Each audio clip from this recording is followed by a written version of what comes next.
मुझे पहले लड़के की तस्वीर दिखाओ माँ, फिर मैं फैसला करूँगी हाँ या ना। माँ ने दीपिका की तरफ देखा। अच्छा, हम तुम्हारे लिए क्या कोई अच्छा लड़का नहीं देखेंगे? दीपिका गुस्से से बोली। माँ, बस लड़का देखना है मुझे, उसकी तस्वीर मंगवा लो या लड़के को यहीं बुला लो। माँ ने डांटा, पागल है, शर्म नहीं आती? चल दफ़ा हो जा अपने कमरे में। बाबा भी आ गए। क्यों डांट रही हो मेरी बच्ची को?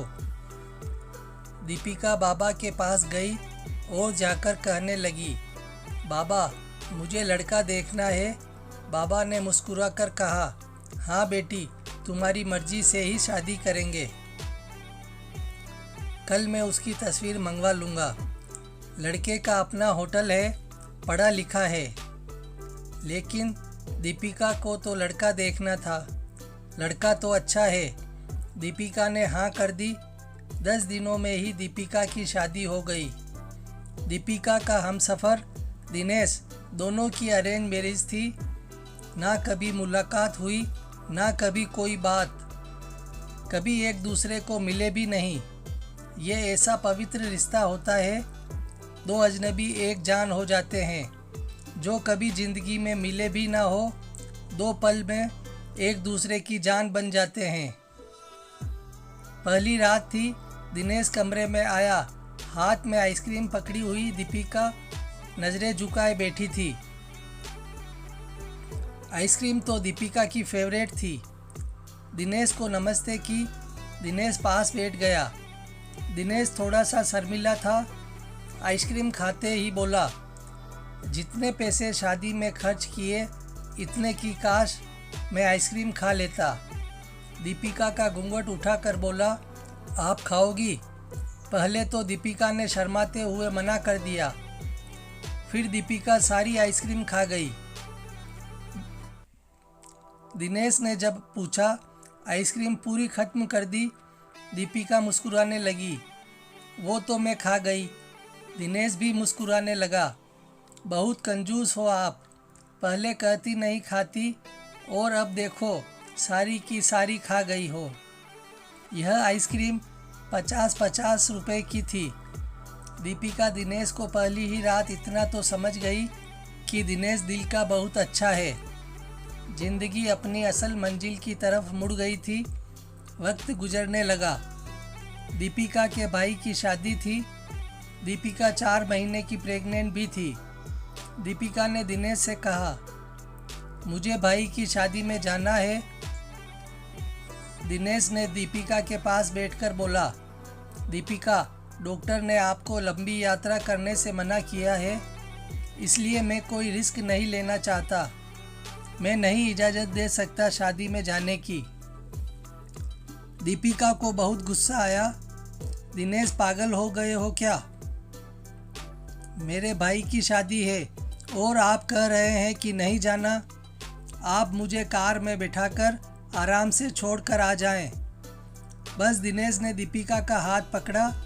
प्यार से फिर समझाने लगा, दीपिका, क्यों बेकार की जिद करती हो? डॉक्टर ने यात्रा करने से मना किया है तो मैं नहीं जाने दे सकता। तुम लापरवाह हो जाती हो और मैं तुमको किसी के भरोसे नहीं छोड़ सकता। इतना कहकर दिनेश कमरे से बाहर चला गया। दीपिका रोने लगी। दीपिका ने अपनी माँ को फ़ोन किया। दिनेश मना कर रहा है शादी में आने के लिए। माँ ने समझाया, बेटा, अगर वो कह रहा है तो मत ही आओ। लेकिन दीपिका के भाभी और भाई जिद करने लगे। क्यों नहीं आने दे रहा है दिनेश हमारी बहन को? वो रात को आए। दिनेश भी घर पर था। कहने लगे कि मेहंदी है, 3 दिन की ही बात है, दीपिका को लेने आए हैं। दिनेश ने दीपिका की तरफ देखा। दीपिका, मैंने क्या कहा था तुमसे? दीपिका ने नज़रें झुका ली। कमरे में चली गई उठकर। दिनेश को गुस्सा तो बहुत था, लेकिन सब्र कर लिया। 1000 रुपये जेब से निकाले, दीपिका को दिए। ये कुछ पैसे रख लो, बाकी और चाहिए तो ले लेना, मैं आऊँगा कल। दीपिका बहुत खुश थी। दिनेश ने अपने सीने से लगाया दीपिका को। अपना ख्याल रखना दीपिका। दीपिका फिर शादी में चली गई। मेहंदी की रात दीपिका की बुआ की लड़की भी आई हुई थी। डांस भी किया, काफ़ी एंजॉय किया। बारात वाले दिन जब भाई की बारात लड़की वालों के घर पहुंची तो बारिश हो रही थी। गली में काफ़ी कीचड़ था। दीपिका का पांव फिसला और गिर गई। गिरते ही उसके पेट में दर्द होने लगा। दीपिका ज़ोर ज़ोर से रोने लगी। जल्दी से दीपिका को अस्पताल ले गए। दीपिका दर्द से चिल्ला रही थी। दिनेश को कॉल किया, दीपिका के बारे में बताया। दिनेश घबरा गया। वो जल्दी से अस्पताल पहुंचा। डॉक्टर दीपिका को इमरजेंसी वार्ड में ले गए थे। दिनेश बहुत परेशान था। दिल की धड़कनें बेकाबू थी।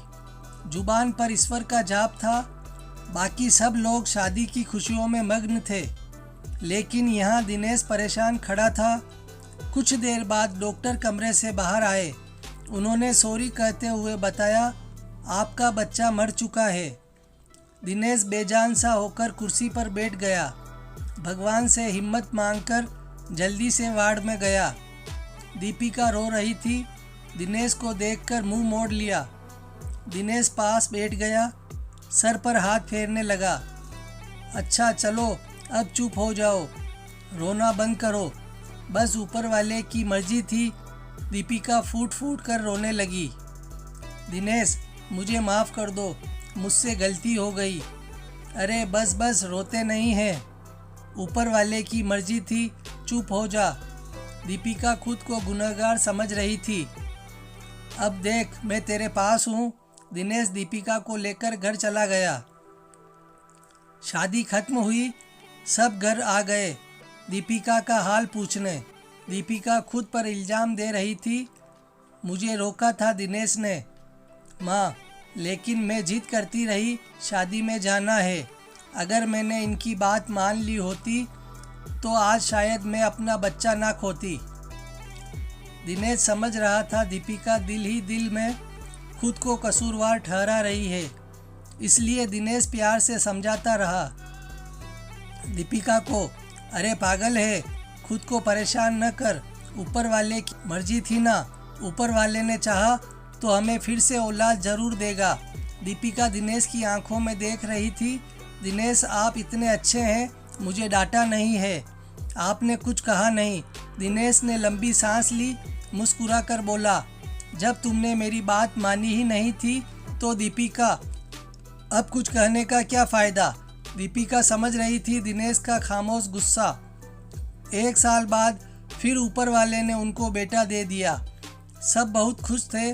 दिनेश बाहों में उठाकर झूमने लगा अपने बेटे को। दीपिका बेड पर लेटी दिनेश की आंखों में बेटे की मोहब्बत में निकलते आंसू देख रही थी। जिंदगी में अच्छे दिन आते हैं, लेकिन अक्लमंद वही होता है जो खुद को हालात में ढाल लेता है। दिनेश के 2 भाई जो दिनेश से अमीर थे, उन दोनों भाइयों का अपना अच्छा खासा बिजनेस था, लेकिन दिनेश का छोटा सा होटल था जिससे बस गुजारा हो रहा था। दीपिका ने जिद की, दिनेश, बच्चे को गर्मी लगती है इसलिए यह बहुत रोता है, मुझे कमरे में एसी लगवा दो। दिनेश ने सिर पर हाथ रखा। अरे दीपिका, पागल हो गई हो क्या? मेरे पास नहीं है इतने पैसे एसी के लिए। दीपिका ने जिद की, मुझे एसी चाहिए बस। कमरे में दिनेश अपने बेटे को सीने पर लेटाकर खेल रहा था उसके साथ। दीपिका बस एसी लगवाने की जिद किए बैठी थी। दिनेश ने दीपिका का हाथ पकड़ा। अपने करीब किया। दीपिका, पता नहीं क्यों इतनी जिद्दी हो तुम, लगवा दूंगा एसी। ये लो, सो गया है मेरा राजकुमार, इसको लेटा दो। 2 साल बाद ऊपर वाले ने एक बेटी भी दी। वे दोनों बहुत खुश थे। हर अच्छी बुरी ख्वाहिश पूरी करता था दिनेश, लेकिन फिर भी छोटी छोटी बातों पर उनमें झगड़ा रहता ही था।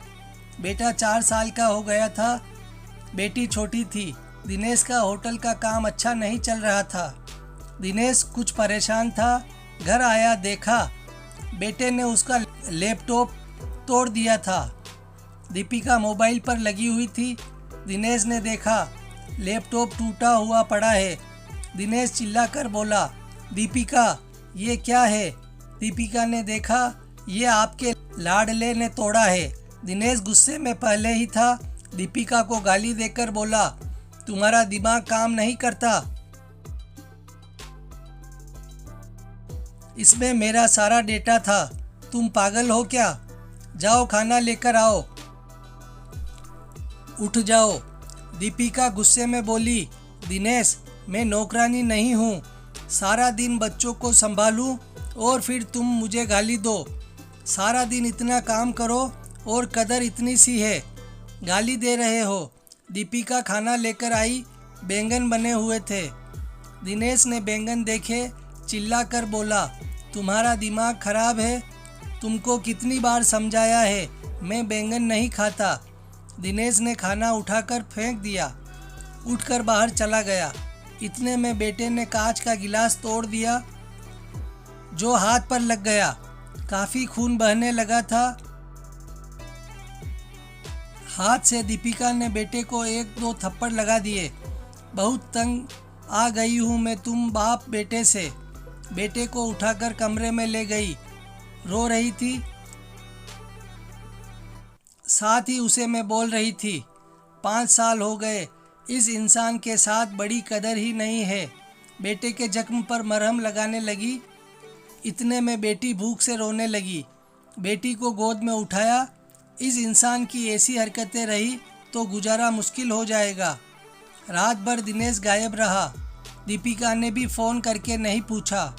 दीपिका ने अपनी माँ को बताया, दिनेश आजकल ना खर्चा दे रहा है, ना अच्छे से बात करता है, गालियाँ देता है।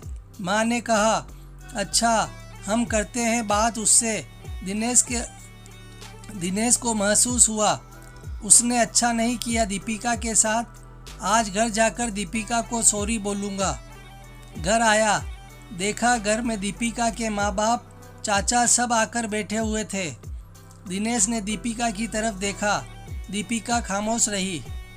दिनेश ने नमस्ते किया। उसके बाद बात तो शुरू हो गई।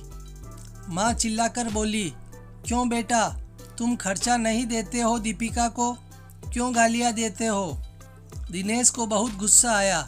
घर की बात है, हम दोनों सुलझा लेते। दिनेश ने गुस्से से कहा, इसको सब कुछ देता हूँ, ये बस तमाशा लगाना चाहती है। दीपिका भी गुस्सा थी। वो भी गुस्से में बोली, क्या देते हो? वो महीने में 10,000 देते हो, जिसका दोनों बच्चों का दूध भी पूरा नहीं होता। एहसान करते हो मुझ पर, तुम्हारे बच्चों पर खर्चा करती हूँ। बहस इतनी बढ़ गई कि सबके सामने दिनेश ने दीपिका को थप्पड़ मार दिया। दीपिका की माँ को बर्दाश्त नहीं हुआ। वो अपनी बेटी और दोनों बच्चों को भी साथ ले गई। दिनेश ने भी नहीं रोका उन्हें। दीपिका नाराज होकर चली गई। दीपिका को थप्पड़ ज़्यादा जोर का लगा था, निशान बन गया था चेहरे पर। माँ भी रोने लगी। न जाने पहले भी कितना जुल्म करता होगा मेरी बेटी पर कमीना इंसान।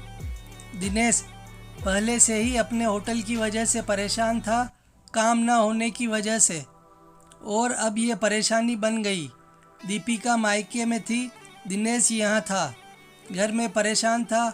हालात इतने ख़राब हो गए, दिनेश को अपना होटल बेचना पड़ा। 2 महीने गुजर गए। दोनों ने एक दूसरे से बात तक नहीं की। दोनों गुस्से में थे। दिनेश कहता, खुद गई है, खुद वापस आएगी। दीपिका की अकड़ थी, मनाने आएंगे तो ही जाऊंगी। दिन गुजरते गए। 8 महीने गुजर गए। कोई बातचीत नहीं हुई। दिनेश के एक दोस्त ने दिनेश से कहा, विदेश जाना है तो बताओ, मेरे पास एक वीज़ा है। हालात काफ़ी बुरे थे। दिनेश विदेश चला गया। उसका नंबर बंद हो गया। 1 साल गुजर गया। दोनों ने कोई बात नहीं की एक दूसरे के साथ। दीपिका भाई से खर्चा लेती, बच्चों के दूध का या फिर दूसरी ज़रूरी सामान का। भाई कब तक दे सकते थे खर्चा? उनके भी अपने बच्चे थे। कभी दीपिका के बच्चे कोई नुकसान कर देते, कोई चीज़ तोड़ देते तो दीपिका की भाभी हजारों बातें करती, ताने देती। दीपिका चुपचाप सुन लेती थी। क्या करती? आखिर किसी को कुछ बताती भी न थी। दीपावली का दिन था। दीपिका ने भाई से कहा, पैसे दे दो, बच्चों को शॉपिंग करवानी है। भाभी पास से बोली, बहन साफ सी बात है, हमारे पास फालतू के पैसे नहीं है। उस इंसान के साथ गुजारा नहीं तो तलाक लेकर किसी दूसरे से शादी कर लो। जाओ यहाँ से। दीपिका उस दिन बहुत रोई थी। उसे एहसास होने लगा था, दिनेश तो मेरे सर का ताज है। दिनेश दुबई में बच्चों को याद कर बहुत रोता था। दीपिका पागल, बात कुछ थी नहीं और तूने यह क्या कर दिया? उधर दीपिका के भाई ने दीपिका के लिए एक आदमी देखा जिसकी पत्नी की मृत्यु हो चुकी थी। 4 बच्चे थे। उसके भाई ने दीपिका से कहा, बस दिनेश से तलाक ले लो, इस आदमी से शादी करके घर बसा लो अपना। दीपिका की आंखें भीग गई थी आंसुओं से। जल्दी से मोबाइल निकाला, दिनेश को फ़ोन लगाया। नंबर बंद आ रहा था। दीपिका रोने लगी। मुझे दिनेश के पास ही जाना है, मुझे कोई शादी नहीं करनी किसी से। उधर दिनेश का भी दिल तड़पा। उसने सोचा, मेरी दीपिका तो मासूम सी है, थोड़े से गुस्से पर नाराज़ हो जाती है ना, खुद ही माफ़ी मांग लूँगा। वो टिकट करवा कर हिंदुस्तान वापस आ गया। दीपिका रो रो कर भगवान से अपने पापों, अपनी गलती की माफ़ी मांग रही थी। ऊपर वाले मुझे माफ़ कर दे, मुझे मेरा दिनेश वापस कर दे। रात भर रोती रही। सुबह बेटे को नाश्ता करवा रही थी कि दरवाजे पर घंटी बजी। भाभी ने दरवाज़ा खोला। सामने देखा दिनेश खड़ा था। दीपिका की नज़र पड़ी दिनेश पर। हाथ से दूध का कप छूट गया। नंगे पांव दौड़ते हुए जाकर दिनेश के सीने से जा लगी। चीख चीख कर रोने लगी, दिनेश मैं बहुत प्यार करती हूँ तुमसे। दिनेश के पांव पकड़ लिए। माफ़ कर दो दिनेश, तुम भी माफ़ कर दो, मैंने गुस्से में ज़्यादा बोल दिया था। बच्चों को सीने से लगाया। दिनेश प्यार करने लगा।